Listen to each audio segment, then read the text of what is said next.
Welcome to the Tech Egg. Don't get scrambled. Enjoy the video. You start by opening WhatsApp and moving straight to permissions.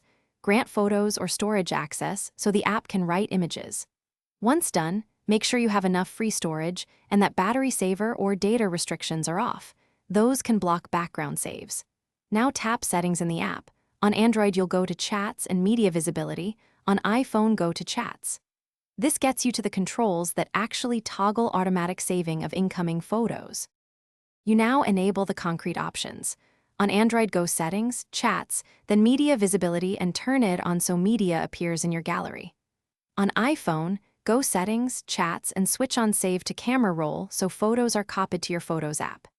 If you want per chat control, open a chat, tap the name, and choose Media Visibility or Save to Camera Roll to override the global setting. Make sure toggles save immediately and exit back to your home screen to let changes take effect. You finish by testing and backing up. Send a photo to yourself or have someone send one, then confirm it appears in your device gallery or Photos app.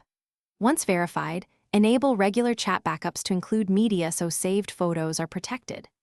If photos don't save, check app permissions for photos or storage, ensure there's sufficient space, and disable battery or data saver modes. On iPhone, also confirm WhatsApp has access to all photos, not limited. That single permission fix resolves most issues. Thanks for watching. Consider subscribing if I helped unscramble your problems.